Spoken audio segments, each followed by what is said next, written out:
और coefficient of mutual induction निकालने के लिए जैसे आपको यहाँ पे पता चल गया, आपको क्या निकालना पड़ेगा, सबसे पहले आपको फ्लक्स निकालना पड़ेगा, क्योंकि म्यूचुअल इंडक्टेंस का कोफिशिएंट निकालोगे तो फाई इज इक्वल टू क्या होता है, एम आई होता है। तो अगर आपको फ्लक्स पता है तो उसको एम आई के बराबर पुट कर देंगे और वहाँ से हमारे पास क्या निकलेगा, एम। तो सबसे पहले हमारा काम क्या है, ये इसका फ्लक्स निकालना। तो हम ये कंसिडर कर लेते हैं, पहले एक बात हम और कंसिडर कर लेते हैं, ये जो है ना पहले वाला, इसके जो नंबर ऑफ टर्न है,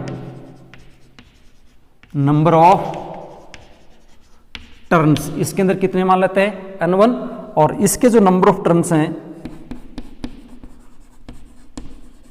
नंबर ऑफ टर्म्स, इससे कितने मान लेते हैं, n2 मान लेते हैं। ओके, चलो अब करते हैं।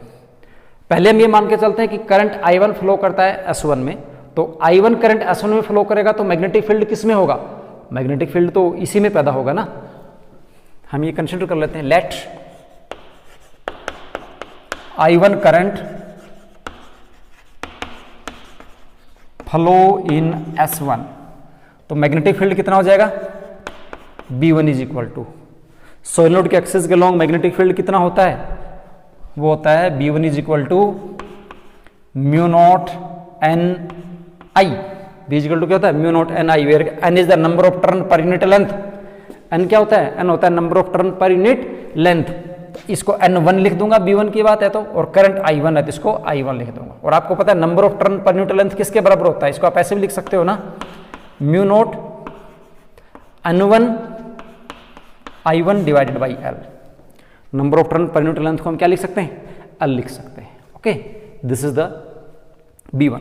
अब देखिए डेफिनेशन पे अच्छे से ध्यान देंगे तो आपको अच्छे से समझ में आएगा। डेफिनेशन क्या बोलती है, डेफिनेशन ये कहती है कि करंट इसमें जाएगा, इसमें मैग्नेटिक फील्ड होगा, वो मैग्नेटिक फील्ड इसके साथ एसोसिएटेड है, यानी इसके अंदर फ्लक्स प्रोड्यूस हो रहा है। इस बात पे ध्यान देना, फ्लक्स इसमें प्रोड्यूस हो रहा है S2 के अंदर, यानी फ्लक्स चेंज किसका हो रहा है, S2 का चेंज हो रहा है, तो ईएमएफ इंड्यूस किसके अंदर होगा, S2 के अंदर होगा। तो हमें फ्लक्स अब किसका निकालना पड़ेगा, S2 का निकालना पड़ेगा। फ्लक्स इन S2 है तो φ2 हो जाएगा। और आपको पता है फ्लक्स का फॉर्मूला क्या होता है, B इंटू ए होता है। तो B किसके कारण है, B हमारे पास I1 करंट के कारण है, तो ये हमारे पास हो जाएगा B1। और ये किसके साथ एसोसिएटेड है, ये है इसके साथ एसोसिएटेड, तो ये हो जाएगा A2, यानी दूसरे के साथ है। लेकिन ये हमारे पास एक ही सिंगल टर्न का है, किसका है, इस सिंगल टर्न का है। और ऐसे तो हमारे पास ऐसे बहुत से टर्न हैं, ये देखो, तो एक टर्न का हमारे पास B1 A2 है, नंबर ऑफ टर्न्स कितने, N2, तो नंबर ऑफ टर्न्स के कारण कितना हो जाएगा, ये N2 हो जाएगा। तो फ्लक्स कितना हुआ हमारे पास, φ2 is equal to N2 B1 A2। अब हम क्या करेंगे, अब हम यहाँ से B1 की वैल्यू पुट कर देते हैं, तो हमारे पास फ्लक्स φ2 हमारे पास आ जाएगा N2 इंटू B1। B1 हमारे पास है mu naught N1 I1 divide by L into A2। Okay, ये फ्लक्स आ गया। अब देखिए, अब हमें क्या निकालना है, हमें तो म्यूचुअल इंडक्टेंस निकालना है। तो म्यूचुअल इंडक्टेंस कितना हो जाएगा वो हम देखेंगे। जो कोफिशिएंट ऑफ म्यूचुअल इंडक्शन है या म्यूचुअल इंडक्टेंस है वो कितना हो जाएगा, तो देखते हैं वो कितना होगा। हम यहां से लिखते हैं इसको, if M21 is mutual inductance of 1 with respect to of 2 with respect to 1। देखिए हमने M21 क्यों लिया, M21 इसलिए लिया because current is flowing in S1 and due to that current, due to the current I1 and induced current is produced in S2 and that induced current oppose the flow of 1। Okay, it mean here the mutual inductance of S2 is involved। तो S2 का mutual inductance हम लेंगे तो उसको हम M2 से लिखेंगे, तो M21 का मतलब है 2 का म्यूचुअल इंडक्टेंस है 1 के रिस्पेक्ट में। M21 is the mutual inductance of 2 with respect to 1।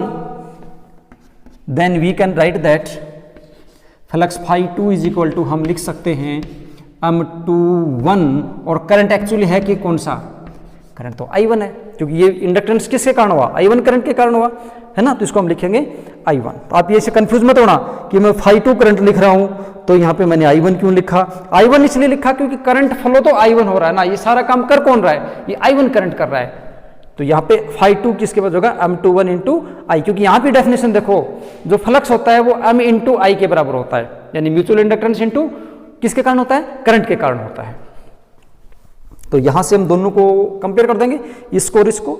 इन दोनों को जब हम कंपेयर करते हैं तो कंपेयर करने के बाद हमें मिलता है M21 I1 is equal to mu naught N1 N2 mu naught N1 N2 A2 divide by L और इंटू I1 कैंसिल I1। तो यहाँ से हमारे पास M21 कितना आया, ये हमारे पास आ जाएगा mu naught N1 N2 A2 और डिवाइड बाई L। ये आपके पास हो गया कोफिशिएंट ऑफ म्यूचुअल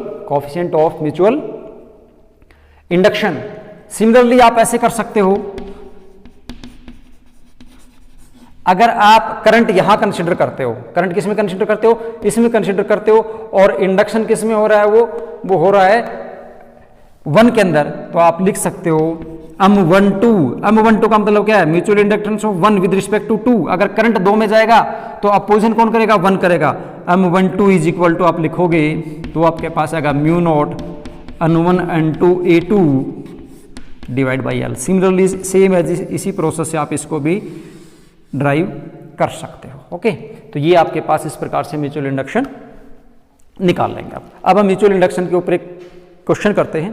पहले आप इस फॉर्मूले को अच्छे से देख लें, समझ लें, और जो डेफिनेशन है उसको आप समझ लें, रट्टा मारने की जरूरत नहीं है।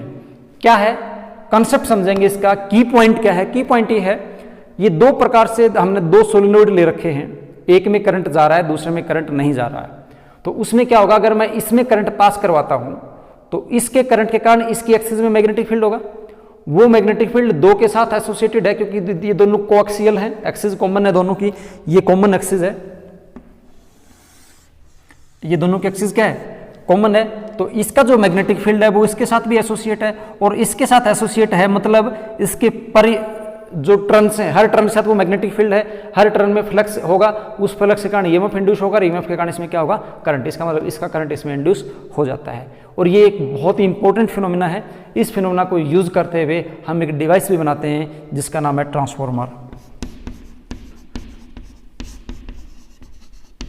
जो आपका बिजली का ट्रांसफॉर्मर होता है, लाइट को अप और डाउन करता है। ये दो प्रकार के होते हैं, एक स्टेप अप होता है, स्टेप डाउन। पूरा टॉपिक है हमारे पास, बाद में डिस्कस करेंगे, अभी हम इसके बारे में बात नहीं करने वाले हैं। तो कॉन्सेप्ट आपको अच्छे से समझ में आ गया होगा। और ये M21 का मतलब क्या है, 1-2 एक का म्यूचुअल इंडक्टेंस है दो के साथ, 2-1 दो का है एक के साथ। ओके, तो ये इस प्रकार से आप इसको करेंगे। ठीक है, अब इसके ऊपर हम एक दो प्रॉब्लम करेंगे, लेकिन प्रॉब्लम करने से पहले आपको किसी भी प्रॉब्लम को सोल्व करना है तो की पॉइंट प्रॉब्लम का क्या है, ये इस बात को ध्यान रखें। आपको म्यूचुअल इंडक्टेंस पूछता है तो M निकालना है, तो क्या हो जाएगा, phi is equal to M into I. Self पूछता है तो phi is equal to L into I, यानी आप फ्लक्स निकालो, क्या निकालो, फ्लक्स निकालो, और फ्लक्स निकालने के बाद आप इसको निकालेंगे।